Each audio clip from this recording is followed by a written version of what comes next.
సంఖ్యాకాండము 15వ అధ్యాయము.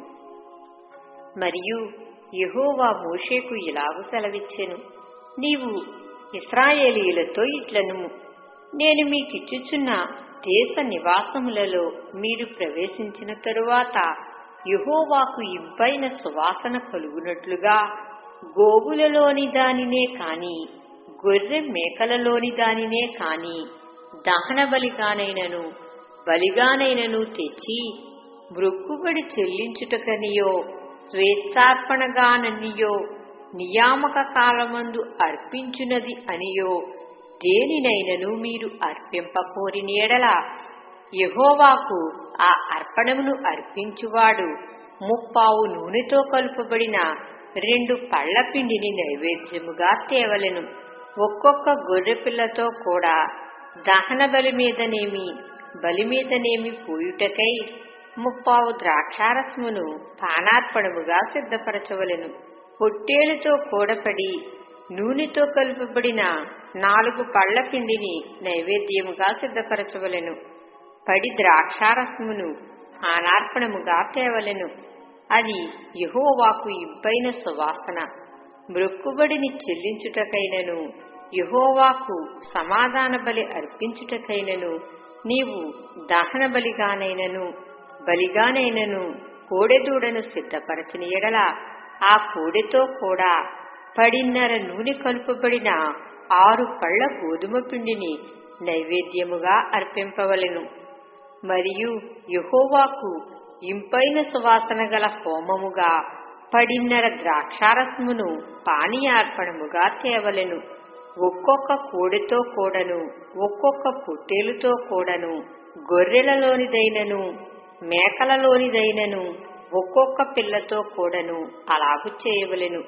మీరు సిద్ధపరచు వాటి లెక్కను బట్టి వాటి లెక్కలో ప్రతిదానికిని అట్లు చేయవలెను. దేశములో పుట్టిన వారందరూ యెహోవాకు ఇంపైన సువాసన గల హోమార్పణమును తెచ్చునప్పుడు అలాగుననే చేయవలెను. మీ యొద్ద నివసించు పరదేశి కాని మీ తరతరములలో మీ మధ్యనున్న వాడెవడు కాని యెహోవాకు ఇంపైన సువాసన గల హోమము అర్పింపకోరినప్పుడు మీరు చేయునట్లే అతడును చేయవలెను. సంగమునకు అనగా మీకును మీలో నివసించు పరదేశికిని ఒకటే కట్టడ. అది మీ తరతరములకు ఉండు నిత్యమైన కట్టడ. యెహోవా సన్నిధిని మీరున్నట్లే పరదేశియు ఉండును. మీకును మీ యొద్ద నివసించు పరదేశికిని ఒక్కటే ఏర్పాటు ఒక్కటే న్యాయవిధి ఉండవలెను. యెహోవా మోషేకు ఇలాగు సెలవిచ్చెను, నీవు ఇశ్రాయేలీయులతో ఇట్లనుము, నేను మిమ్మును కొనిపోవుచున్న దేశములో మీరు ప్రవేశించిన తరువాత మీరు ఆ దేశపు ఆహారమును తినునప్పుడు ప్రతిష్ఠార్పణమును యెహోవాకు అర్పింపవలెను. మీరు మీ మొదటి పిండి ముద్ద రొట్టెను ప్రతిష్ఠార్పణముగా అర్పింపవలెను. కళ్లపు అర్పణము వలె దాన్ని అర్పింపవలెను. మీ తరతరములకు మీ మొదటి పిండి ముద్దలో నుండి ప్రతిష్ఠార్పణమును యెహోవాకు అర్పింపవలెను. యెహోవా మోషేతో చెప్పిన ఈ ఆజ్ఞలు అన్నిటిలో అనగా యెహోవా ఆజ్ఞాపించిన దినము మొదలుకొని అటుపైని మీ తరతరములకు యెహోవా మోషే ద్వారా మీకు ఆజ్ఞాపించిన వాటిలో పొరపాటున దేనినైనను మీరు చేయకపోయినప్పుడు అది సమాజమునకు తెలియబడని యెడల సర్వ సమాజము యెహోవాకు ఇంపైన సువాసనగా ఉండుటకై దహన బలిగా 1 కోడెదూడను, విధి చొప్పున దాని నైవేద్యమును దాని పానీయార్పణమును పాపపరిహారార్థ బలిగా 1 మేకపిల్లను సిద్ధపరచవలెను. యాజకుడు ఇశ్రాయేలీయుల సర్వ సమాజము నిమిత్తము ప్రాయశ్చిత్తము చేయవలెను. తెలియకయే దాన్ని చేసెను కనుక క్షమింపబడును. వారు పొరపాటున చేసిన పాపములను బట్టి తమ అర్పణమును అనగా యెహోవాకు చెందవలసిన హోమమును పాపపరిహారార్థ బలిని యెహోవా సన్నిధికి తీసుకొని రావలెను. అప్పుడు ఇశ్రాయేలీయుల సర్వసమాజమేమి వారి మధ్యను నివసించు పరదేశి ఏమి క్షమాపణ పొందును. ఏలయనగా ప్రజలందరూ తెలియకయే దాని చేయుట తటస్థించెను. ఒకడు పొరపాటున పాపము చేసిన ఎడల వాడు పాప పరిహారార్థ బలిగా ఏడాది ఆడు మేక పిల్లను తీసుకుని రావలెను. పొరపాటున యెహోవా సన్నిధిని దాని చేసెను కనుక తెలియకయే పాపము చేసిన వాని నిమిత్తము యాజకుడు ప్రాయశ్చిత్తము చేయును. వాని నిమిత్తము ప్రాయశ్చిత్తము చేయుట వలన వాడు క్షమాపణ పొందును. ఇశ్రాయేలీయులలో పుట్టినవాడే కాని వారి మధ్యను నివసించు పరదేశీయే కాని పొరపాటున ఎవడైనను పాపము చేసిన ఎడల వానికిని మీకును విధి ఒక్కటే ఉండవలెను.